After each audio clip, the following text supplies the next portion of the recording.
Late afternoon in Dust Valley, the wind carried the scent of dry earth and dust swirled in gusts like wandering ghosts. The June sun beat down so hard that even the horses had no strength to flap their tails to keep flies away. People hurried about, eyes squinting under their wide-brimmed hats. At the small train station, Ethan Cole stood with his arms crossed, tall and lean, muscles firm from years of struggling with the farm. He was 34. A man who had lost too much. His wife died in a fever epidemic, his land was being coveted by enemies, and his heart seemed frozen forever. His face was tanned, his blue-gray eyes were soaked with fatigue but still shone with an iron discipline. He had written to a matchmaking agency in the East, his words clear and concise. "I want a normal woman who knows how to work, who is not afraid of hardship. Not beautiful, not highly educated, just a companion on this harsh land." Ethan was not looking for love. He searched for what was necessary. But fate never listened to human wishes. The long whistle of the train echoed across the valley. White steam covered the platform. Ethan took a deep breath, his calloused hands unconsciously tightening their belts. This was the moment he had been preparing for all year, to welcome the wife who would carry the Cole ranch with him. Passengers gradually disembarked. Businessmen, mothers with children, vagabonds. He looked intently for a simple, shy figure. But then his steps stopped. On the steps of the train, a woman appeared, Isabella Monroe. She was unlike any image Ethan had ever imagined. Her curly black hair was loose, the wind blowing it wildly. Her dark blue traveling dress was stained with dust, but she exuded a strange pride. Her dark brown eyes, golden like amber, swept around the platform, then stopped at him, sharp, without hesitation. Ethan's heart skipped a beat. He scolded himself immediately. "No, this is not the time to be captivated. I need a simple woman, not like this." She stepped down, her posture straight, each step like a challenge thrown into the dusty western wind. As she approached, her voice rang out deep and firm. "You are Ethan Cole?" "Yes." His voice was hoarse, curt. "And you must be Isabella Monroe?" A thin smile flickered at the corner of her lips. "I'm afraid I'm not what you expected from the letter." Ethan frowned, silent. Isabella tilted her head, her eyes shining sharply. "I read your letter. A simple wife. Sorry, I've never been simple, but I can hold a gun, I can ride a horse, and I don't run away from a snowstorm. Maybe that would be more useful?" Ethan's chest tightened.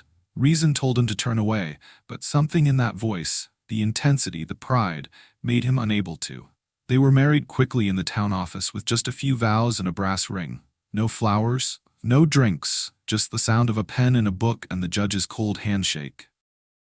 On the way back to the ranch, the air between them was as tense as a bowstring. The wheels crunched dust, the horse breathed heavily, and Ethan glanced over occasionally.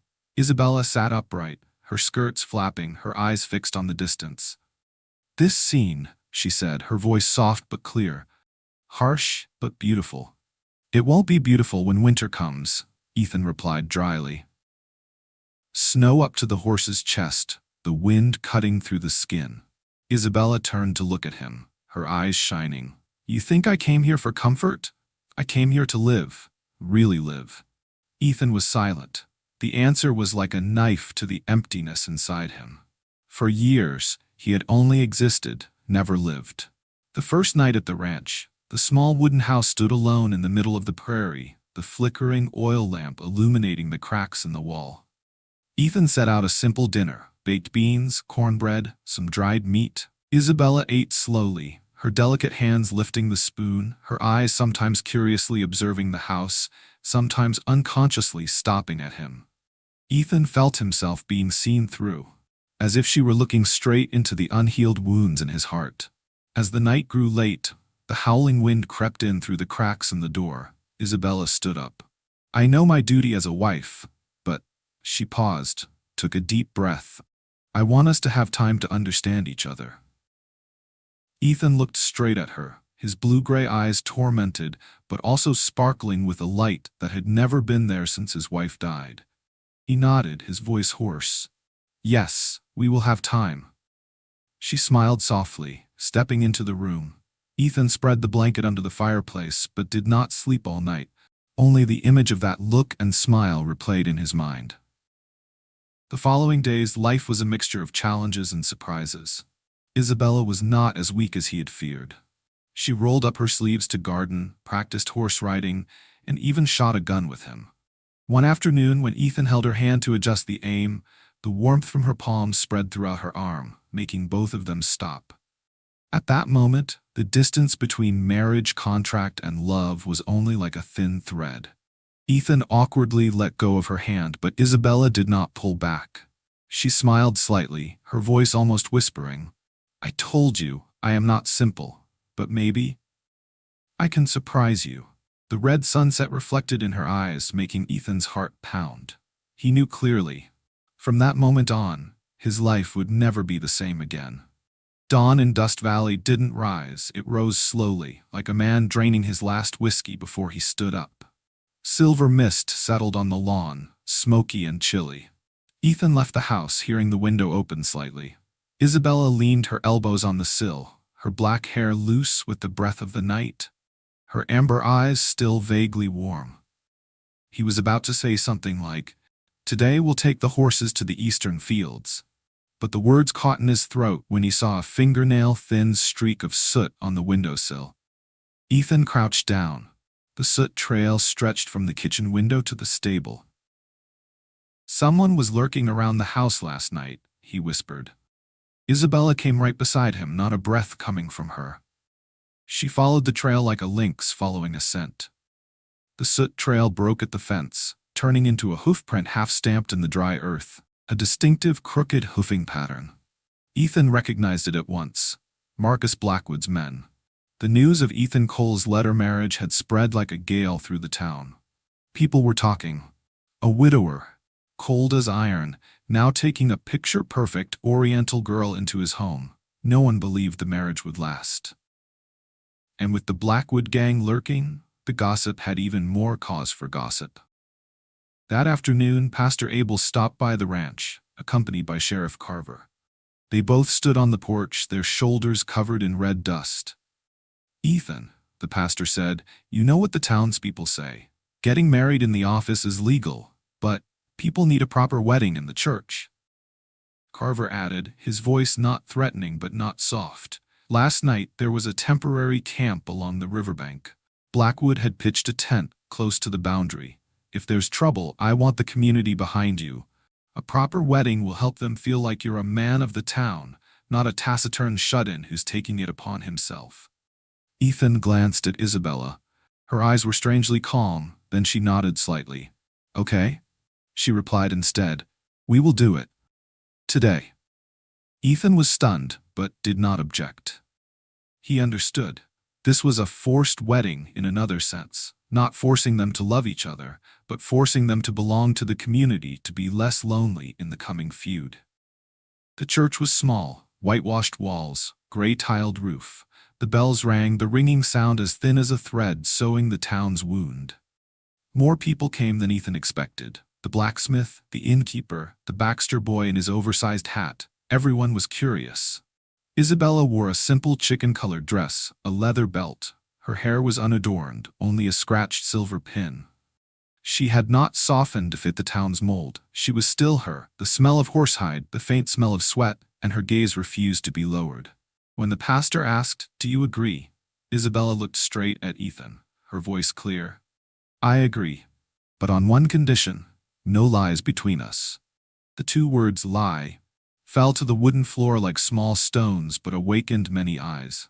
Ethan nodded. No lies. They exchanged rings. Outside, the wind changed. A new dust storm was forming somewhere, low and far away.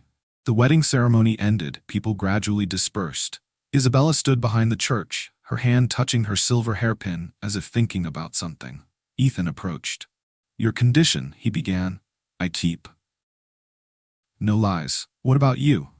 Isabella looked straight. "You didn't come here just to escape an arranged marriage, as you said." She stopped, took a breath. "I used to work for Pinkerton." Ethan froze. Pinkerton, a team of hunters, guards, sometimes hired by tycoons. "I was a secret bookkeeper for a railroad company." She continued. "I discovered money being laundered through several western farms, one of which had a name, Blackwood. I reported it to my superiors. The order came, silence, wait for more evidence. But Blackwood smelled it. His men came looking for me. I had to disappear. And the matchmaking was the cleanest way to disappear. Silence fell like a thick canvas. Ethan looked up at the gray sky. Then he turned back. The answer was simple. Yes. Then we have to stop lying. Are you angry? Isabella asked. I don't have time to be angry. Ethan's lips curled slightly. We have cattle, winter, Blackwood, and a wife who just told the truth. Isabella smiled, a smile so light that even the wind could hardly lift it. But in her eyes, something had dropped. Wariness changed to trust. That afternoon, they returned to the ranch. The clouds were heavy. As the riverbank came into view, Ethan heard a soft, muffled sound. The water flow had weakened. The stream that supplied the entire ranch had suddenly become noticeably thinner. They rode to the bank. A new earthen dam had been built just a few dozen yards from the boundary, diverting the water into a ditch that led to the burnt grass, Blackwood's land. Ethan went straight into the Blackwood camp with Carver. The men smirked, their guns hanging loose. Marcus Blackwood stepped out from the porch, his black leather shoes shining brazenly. He smiled, razor thin. The law says I have the right to hold water for livestock purposes. I'm just preserving a stray drop coal. Carver bit his lip. The law was vague. The courthouse was far away. The roads were slippery in the rainy season. Litigation was like biting bones. Blackwood knew that. Remove the dam, Ethan said. Blackwood raised his eyebrows. Try to make me do it with what you have. The two men's eyes locked, the wind stirring up dust. Ethan turned his horse. Carver held him back. Don't be foolish. We need evidence beyond a temporary dam. We have to catch him for something else. Ethan didn't speak. In his head, another sentence was smoldering. Save my wife. That night, the wind howled through the corn. The oil lamp in the kitchen was a deep yellow. Ethan spread out a map, pointing out weak spots along the riverbank, the trail, the lowlands where the cows gathered. Isabella sat opposite, adjusting the trigger on the table, and began to point out dead spots that a clever man like Blackwood would exploit. He doesn't just want water, Isabella said. He wants you to huddle up, then you sell the land yourself. I won't sell. Ethan replied, as tough as a fence post. I know, she said softly, smiling. I chose the right person to risk. A bolt of lightning ripped across the sky. Rain poured down. The porch roof flapped like a stampede. Ethan stood up and ran out to pull the tarp over the rice. Isabella followed, holding the storm lantern. The porch floor was slippery. Ethan slipped. Isabella leaned forward to hold him. They both hit the wooden planks, listening to their own heartbeats, scared and laughing. I'm all wet, Ethan said, his voice low and mixed with the sound of the rain. Me too, Isabella replied, her breath warm in the cold rain. At that moment, the world narrowed into his arms. Her hair stuck to his neck, her skin numb but burning under the wet fabric. He reached out to brush a strand of hair from her cheek, a small gesture like a question. Is it okay? Isabella didn't back away. She tilted her face up, her eyes half closed as if afraid of dropping what had just happened. The kiss touched strangely, both trembling and courageous, like two people standing on the edge of a cliff but determined to jump towards each other. The rain continued to beat against the porch, knocking the hurried rhythm of a person's heart. Ethan, she whispered between breaths, I'm not ready for predetermined constraints, but if it were you, if it were us, I want to choose it every day, every day. And he repeated, his forehead against hers. No pressure, no lies. They held each other longer than necessary, letting the rain wash away the old bitterness. When the rain stopped, they went inside. The hurricane lamp cast a warm halo. Isabella handed him a dry towel, her fingers accidentally brushing over the thin scar on her shoulder. Accident? She asked. Protecting the calves from the wolves, he answered, then smiled slightly. I didn't have anyone holding the hurricane lamp like you. Next time, she said. Their eyes laughed together. No more words were needed. The next morning, black smoke billowed from the hay barn. Ethan rushed out, screaming hoarsely. The fire was blazing. Someone had doused it with oil and lit it. Isabella threw the bucket of water. He pulled the pump, and the two of them fought the fire like a red beast. Neighbors came running over. Tom Morrison, the Peabodys, and they formed a chain of men and water. Finally, the fire was put out before it reached the stables. The fire filled the ranch with a burning smell. Carver searched the scene, picked up a piece of cloth dyed with turpentine, a sign of professionalism. "Blackwood wants to threaten," Carver said. "He hasn't got any water yet. He'll wear you out." Ethan nodded. The loss was real. The hay reserves were low. The winter would be tougher. He looked at Isabella. She was silent, her eyes following the trail of smoke. Then she turned back, her voice firm. "I'm going for a walk tonight." "No," Ethan said immediately. "It's dangerous." "I'm used to doing it alone." She smiled faintly. "And now I have another person holding the lantern." Ethan looked at her small, bow-like shoulders and sighed. "Then we go too. Tom will guard the ranch." They followed the ditch leading to Blackwood as the moon rose. The western night smelled of earth and wild grass. They crept through a cactus bush, stopping at a knoll overlooking the camp. 3 small fires, a large tent, 2 small tents, a temporary stable for the horses. There was a hoarse laugh and the sound of bottles. Isabella touched Ethan's hand lightly, signaling for silence. She pulled out from her coat a thin leather book with scorched edges. "I got it from Blackwood's accountant in town last week," she whispered. "The code for the book is not difficult. Just compare it with the price list of cattle last month." He laundered money through trading cattle, but the amount did not match the hoofprints left on the sandbank.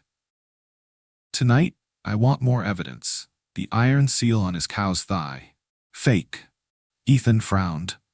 "Taking the seal means sneaking into the main tent." "I've been worse than that."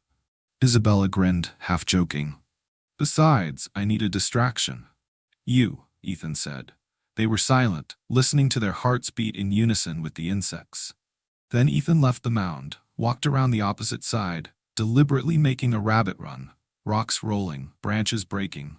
A guard cursed and stepped away from the tent. He entered the shade of a tree, gun drawn. Ethan stood behind the tree, waiting. When he passed, Ethan circled around, grabbed him by the neck, pinned him down, and gagged him, holding him until he passed out. He dragged him into the bushes, tied his hands with a horse's rein, and threw a rock toward the stream. Another man left the tent to watch. On the other side, Isabella glided like a shadow. She cut the tent, crawled in, and scanned the area. Wooden crates, canvas, iron chests. She opened the lid of the chest with a hairpin. "Learned from a drunken lockpicker in Cheyenne," she remembered with a smile. Inside were books, loose money, and, what she needed, a steel seal shaped like a bee inside 2 diagonal lines. She wrapped the seal in a handkerchief, tucked it into her body, and was about to pull it out when a figure blocked the door. "Curious, Miss Monroe." Marcus Blackwood's voice was as cold as steel unsheathed. Isabella did not flinch. She turned slowly, as if expecting the worst. Blackwood stood close to the door, one hand holding a gun, the other fiddling with the chain of his pocket watch. "You think I don't know who you are?" He laughed dryly. "Little Pinkerton, you've disappeared well, but this West is smaller than you think." "What are you gonna do?" Isabella asked, her voice flat. "Shoot me in your tent? Let the whole camp know you're afraid of a woman?" Blackwood raised his eyebrows. "I won't shoot. I'll trade the seal and a ticket out of here tonight before Cole realizes she's trouble." Isabella smiled thinly. "Are you more afraid of Cole than me?" "I'm afraid of what people believe," Blackwood replied. "And these days, they're starting to believe Cole will hold out because of you." The words hit her chest like a gun butt. Isabella glanced at the cut cloth behind her. There's no escape. There's a gun barrel outside the door. She clutched the flap of her handkerchief and stuffed it with the seal. "I'll tell you," Blackwood said in a low voice. "Tomorrow the court will temporarily seal the dam for emergency purposes against drought. I've already made up my mind. Cole will dry up. You stay with him only to die of thirst." Isabella opened her mouth, but before she could reply, a crisp click sounded behind Blackwood. He spun around. Ethan stood there, gun pointed at his temple, his blue-gray eyes no longer the color of the sky but solid steel. Change the rules, Blackwood, Ethan said. Everything happened so fast. Two men rushed in from the outer tent. Carver jumped out from the bushes. He turned out to have followed Ethan from the ranch. The fire in the stove hit the paper box, making the tent glow red. In the chaos, Isabella dropped the towel. The iron seal rolled out, flashing with fire. Blackwood roared, shoulder-butted Ethan. The gun went off. The bullet tore through Ethan's sleeve. Carver fired a warning shot. Blackwood's men flinched. "Drop the gun," Carver shouted. "You, Blackwood, are under arrest for attempted destruction of property, theft of water, and arson." "Where's the paper?" Blackwood hissed. "Where's the evidence?" Isabella picked up the seal and held it up. "The evidence starts here. And from your books," he laughed loudly. "The books? The box just burned." Isabella smiled back, the first time in a long night, the smile of someone who holds the trump card. A good accountant always has copies, in places you don't think of. Blackwood read her eyes, realized too late that the clerk had left for town before he smelled her. He jerked, intending to rush through the back door. Ethan grabbed his arm. The two men wrestled in the burning canvas. Fire crackled. Blackwood turned his shoulder, intending to draw his dagger. Isabella lunged forward, smashing the lantern into his hand. Glass shattered, oil splattered, flames flared. Carver dragged Blackwood out, tethered his elbows, disarmed his arms and legs. The Blackwood camp was in an uproar. The moon slid out of the clouds, illuminating the dirt with footprints. Ethan stood panting, his biceps bleeding.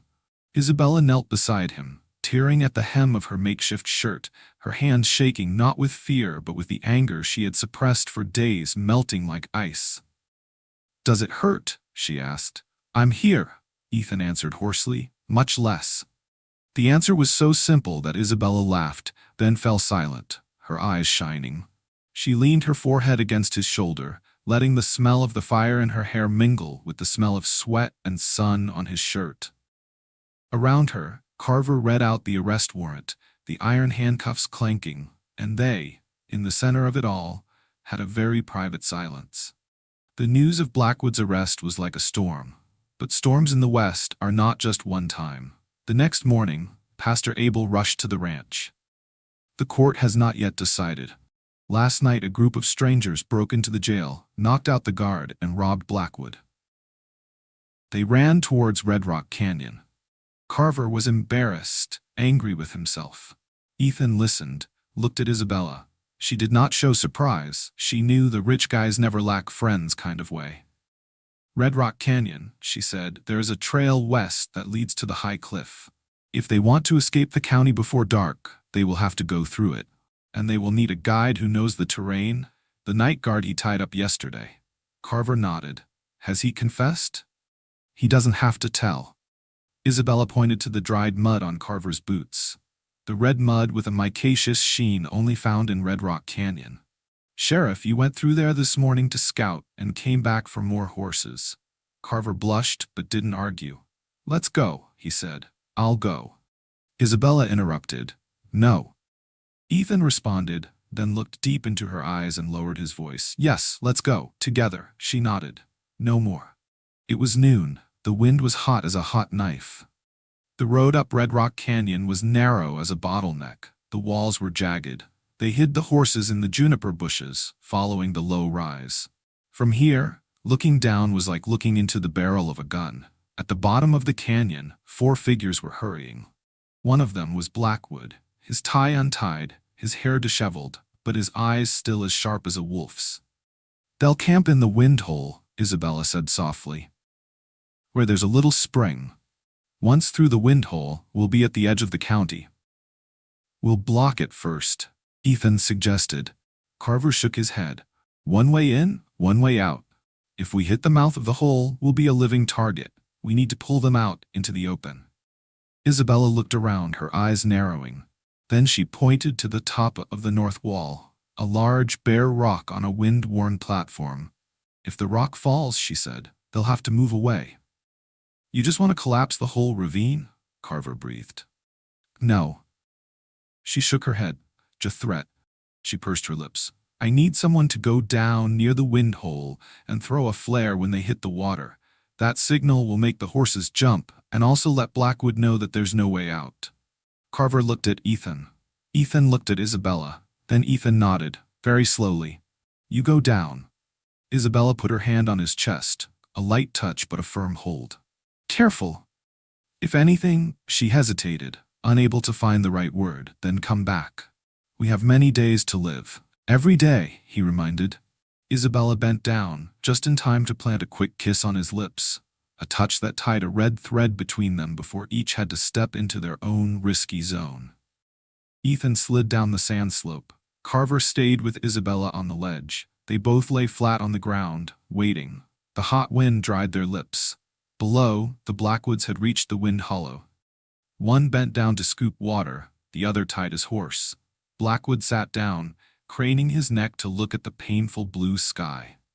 A small flash of light flashed from the bushes at the edge of the hollow, a signal flare. A puff was as soft as a breath.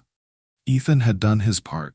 Now, Isabella said. She and Carver pushed the crowbar against the edge of the platform. The rock shook. They both put their strength into it.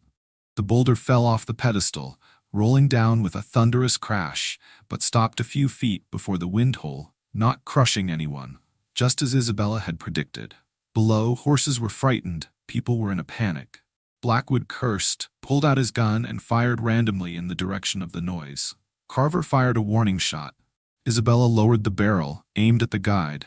The bullet hit his heel, he fell back, the gun dropped. Ethan rushed out of the bushes, gun raised, glaring. It's over, Blackwood, he said. Blackwood turned, his eyes like ink stains. He looked at Ethan, then up at the muzzle. Sorry, the sunlight hit Isabella's gun, making it flash like a snake. He grinned mouth, as if understanding the final picture. He failed not because of a stubborn man, but because of two people who knew how to lean back. Then come and get me, Cole, he growled. Let's see if we fall or fly. He threw himself on his horse, spurred into the narrow passage between the fallen rock and the cliff. It was wide enough for a horse to get through, but dangerous. Ethan galloped after him. Carver shot down the remaining gunmen. Isabella charged down the slope, cutting across to block the way. Blackwood's horse stumbled on the rock, bowed. He still managed to pull back, but was slow enough for Ethan to get close. The two men struggled between the rock and the sand. Blackwood swung his knife. Ethan parried. The blade grazed Isabella's bicep, where Isabella had crossed the night before, painfully. Ethan pulled on the reins, pressing Blackwood's horse against the cliff. He swung his knife again. At that moment, a shout tore through the air. Ethan, duck! Ethan ducked instinctively. From the opposite bank, Isabella fired. The bullet lodged in Blackwood's knife wrist. The knife fell. The horse reared. Blackwood slid off the saddle, grabbed the rope that held the bag, and hung from the horse's side. Ethan jumped down, grabbed his collar, and pulled him up. They both fell heavily onto the sand. Carver rushed forward, handcuffing Blackwood's hands, carefully this time tying his legs as well. The wind returned, still hot but less fierce. On the ledge, Isabella leaned on her knees, breathing heavily. Ethan looked up, his eyes searching hers. They looked at each other for a long time. The distance between the two banks of the canyon, between two lives, had just crossed a new line. She raised her hand, clenched it into a small fist, then opened it into a palm. A wordless sign. Okay. Ethan smiled, his hand resting on his chest, answering, okay. Late in the afternoon, they led the convicts and horses back to town. Carver led the way, his stern face relaxed. Blackwood was silent, his mouth pursed, his eyes fixed on something that no longer belonged to Dust Valley. When the edge of the ranch appeared, the clouds had turned honey-colored. Isabella walked beside Ethan, their hands occasionally touching. Not accidental touches anymore, but a kind of shared breathing. I thought, she said, her voice low, we could just run away. But there are things that can't be run away from. Yeah, Ethan replied. There are things you can only walk straight through. And, he tilted his head looking at her, there's someone to walk through with. They stopped on the porch. The last rays of sunlight fell on Isabella's hair and golden threads. She reached up to his neck, pulling him down.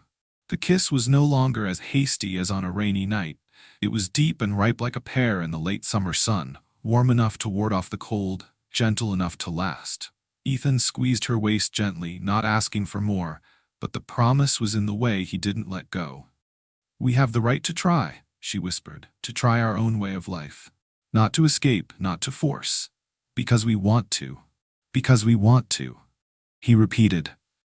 The wind passed through the porch, carrying the smell of new straw.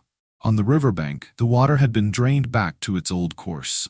In the church, Pastor Abel must have been making a note in his notebook. Second wedding of the same couple, and laughing at the way life teased him. In the prison, Carver sat on a guard chair, his hand resting on his gun, his eyes fixed and calm, like someone who had just regained a small part of the world's order.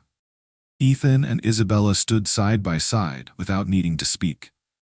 They had gone through the forced wedding to reach the voluntary promise, had torn away several layers of secrets to leave what remained undimmed, had faced one challenge to know there were countless others, but from now on, when the storm came, there would be two heads bowed together under the same storm lantern. And in the Wild West, that was a lot. The Dust Valley morning was thick as black coffee with no sugar added. The church bells and the blacksmith's hammers clashed together, creating a strange sound, both holy and warning. The county courthouse, an old wooden room behind the town hall, had been packed early. The smell of old rain, sweat, and road dust stung the nostrils. Blackwood sat upright, handcuffed, his wolfish eyes watching the crowd like a hunter watching a flock of sheep. Sheriff Carver stood beside him, his hand resting lightly on the butt of his gun. Ethan leaned lightly against the windowsill, the bandages on his arms already dry, his eyes sharp. In the front row, Isabella sat still, her hair neatly tied up, the hard curve of her neck visible, a beauty without fuss, just pure as a freshly sharpened blade.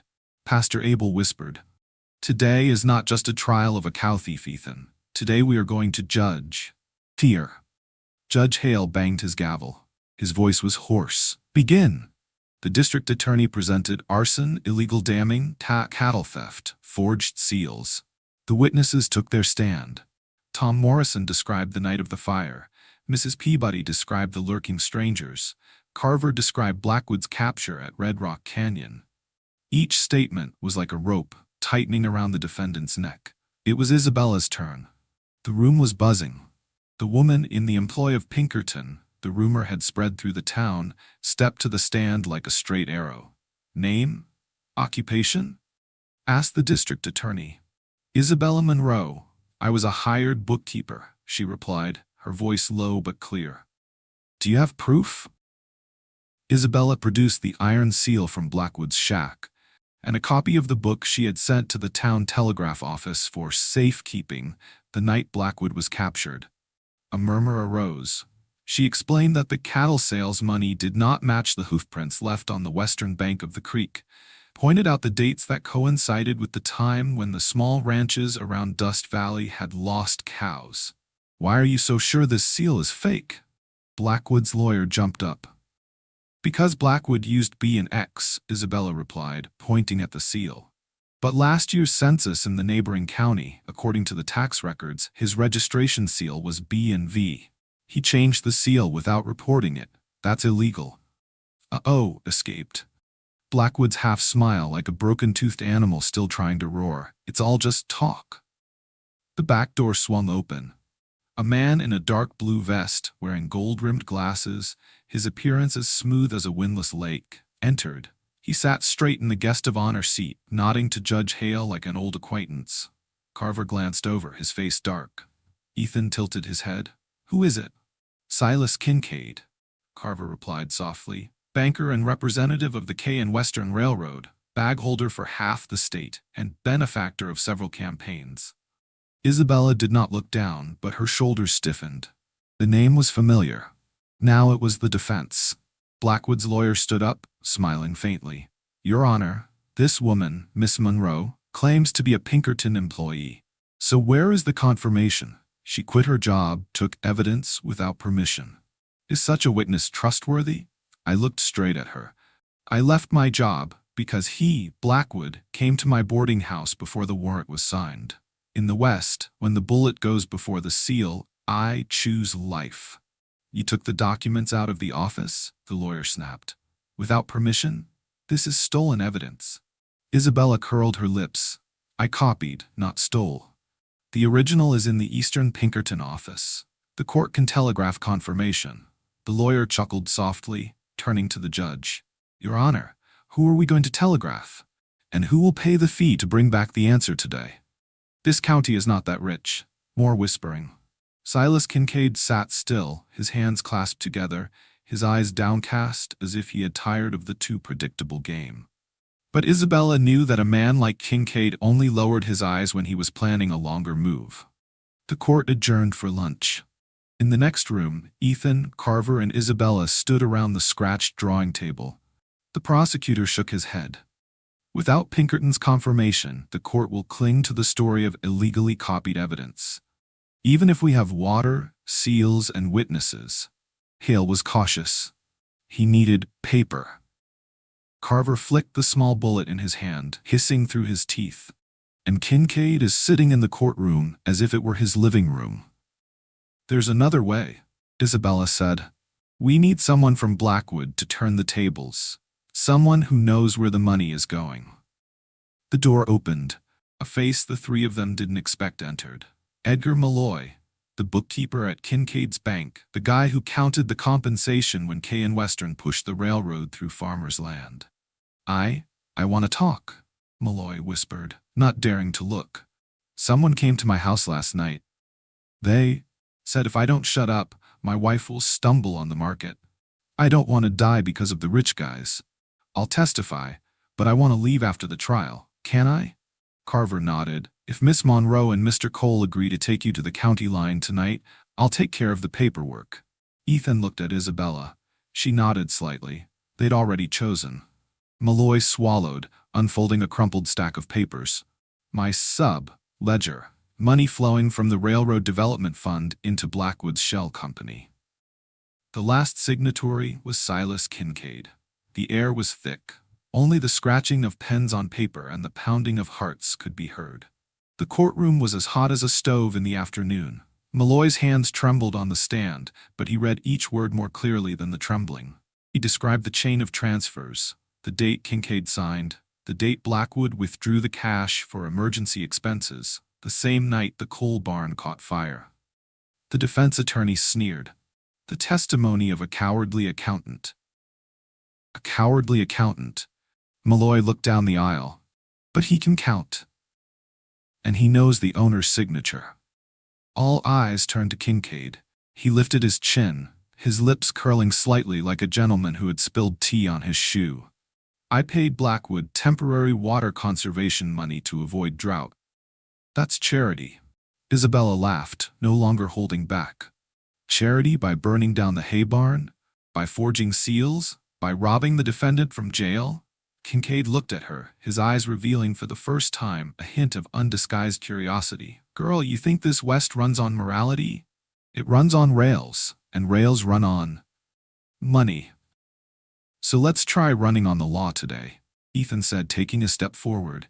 Your rails can't run over the whole town. Judge Hale gavelled several times and order returned. He said slowly, the jury needs time to deliberate. The court adjourned for 15 minutes. The north wind suddenly blew in like a sighing beast, bringing with it the scent of early winter ice. Dark clouds rolled outside the window. Winter knocked early, like a cold question on the steps. Will you stay or go? In the narrow courtyard, Ethan pulled Isabella into the shade of an old poplar. She looked up at the clouds, then at him. I can, she began. Leave the county tonight. Pinkerton will take me back when we receive a telegram confirming it.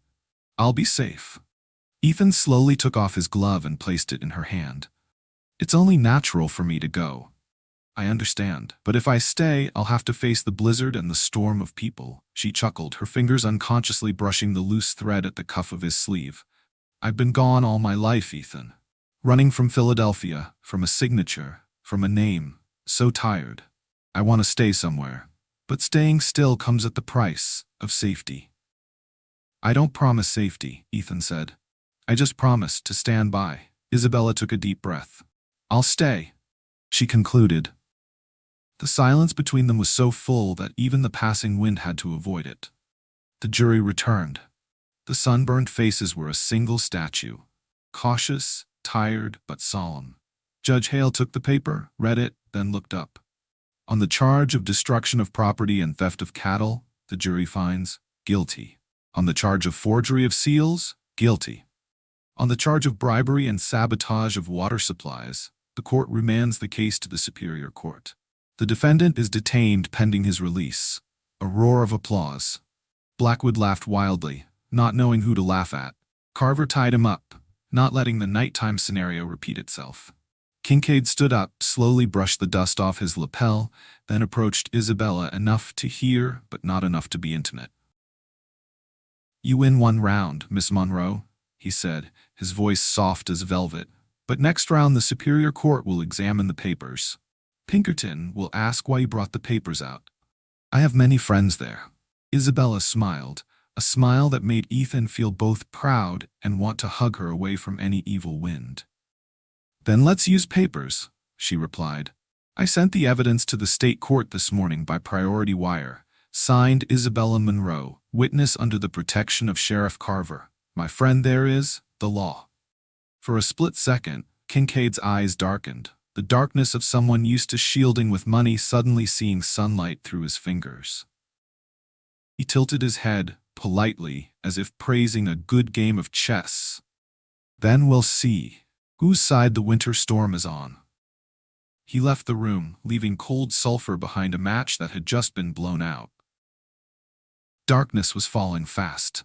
The weather report from the northern plantation said the first snowstorm of the season would hit tonight. People were pulling curtains, locking doors, herding cattle into pens, tightening roof ropes. At the coal ranch, Ethan and Isabella ran hoarsely, tying up the last tarps. Sheriff Carver had 2 men guard the town hall, and Malloy hid in the parsonage loft, waiting for dawn to leave the county. The wind from the desert changed direction, carrying a biting cold. The sky was as dark as hot iron. When the last lantern was hung on the porch, the first snowflake touched Isabella's eyelids, cool as a kiss from nature. "Come in," Ethan said. They stood on the porch, breathing white smoke. Inside, the fireplace crackled. On the riverbank, the water stirred slightly and then became still under a thin layer of ice. A line between autumn and winter appeared before their eyes. Ethan turned, looking at Isabella, as he had at the train station, but his gaze now carried the desert he had crossed and the rocky gorge he had crossed. He took a small object from his pocket, his calloused fingers trembling slightly. "Isabella." His voice was hoarse, warm as a piece of pine wood pressed to the fire. "I married you twice. Once in the office when we were strangers, once at the church when the town needed a ceremony. This time, I want to ask you to marry me for us." She looked up. There was storm, snow, and fire in her eyes. "I don't have a gold ring." Ethan smiled, a little embarrassed. "Only the iron ring I forged myself from Blackwood's fake seal. I heated it, I bent it, I turned it from a mark of violence into a circle without edges. If you wear it, I promise to turn everything that has ever hurt you into something to protect you." Isabella raised her hand to her mouth, holding her breath for a second. Then she held out her hand. The hand that had fired a gun, held a lantern, bandaged his wounds, now trembling with only one thing: happiness. "Yes," she whispered. A third time. Ethan slipped the iron ring onto her finger. It was cold before warming with body heat, just like him, dry before he loved. She looked at the ring, smiling through her white breath. The wind howled, the snow flapped on their shoulders. They pulled into the house. The fire blazed. Coats fell to wooden hangers. The distance between them melted like sugar under their tongues. Ethan held her face with rough hands, kissing her long, slow, gentle enough that the storm outside seemed to be a mere backdrop. The kiss finally fused into a wordless promise. "From now on, every snowy morning, every windy afternoon, I will choose you." Isabella leaned her forehead against his, smiling both mischievously and gently. "Is it okay to break a few rules the third time, principled boy? As long as," he held her closer, "you keep 2 things true. Don't lie, and stay." "Stay," she repeated, her eyes like 2 pieces of amber set in the winter night. Out on the porch, the storm was really raging. The wind howled through the chimney, the snow hitting the windows like impatient fingers. Inside, the two walked slowly around the fireplace, their first trip in their third marriage. No witnesses, just the sound of hearts and the crackling of wood. The next morning, Dust Valley woke under a thick white blanket. The town hall was still standing, the jail still locked. Carver, his eyes dark but his gaze relieved of anxiety, brought news. The escort would arrive in 2 days.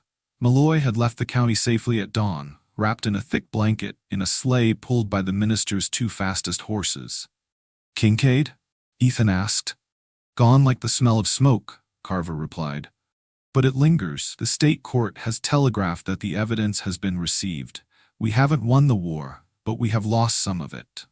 Ethan hugged her from behind, his chin resting on her shoulder, his warmth enough for the first rays of sunlight to find their way into the kitchen. "We'll have to build more hay, fence the riverbank, check on the horses," he listed, his voice half business and half reassuring. "And make apple pie," she added. "Pastor Abel threatened that if I didn't bring a piece, he'd preach on the sin of stinginess on Sunday." "I'm belonging here," Ethan said, laughing under his breath. Isabella turned, leaning against him. "Not I'm belonging here." The words fell to the wooden floor like a shiny nail, sharp and strong, nailing a storm-ridden roof.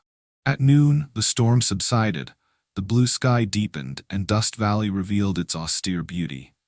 At the edge of the stream, a child slipped and fell, laughing, leaving behind a snow angel. At the forge, the hammering returned, as rapid as a stilled heartbeat. At the church, Pastor Abel added a line to the book, "Married, for the 3rd time, by promise." And at the coal ranch, the 2 of them sunned themselves on the steps, hand in hand. On Isabella's ring finger, the thin iron ring gleamed, reflecting the blue sky and the long days ahead. They knew. Kincaid was a long shadow, the state house was a long way off, and life was never easy. But they also knew one thing that was hard to take away: the choice to stand together. And in the Wild West, that was enough to get through a winter.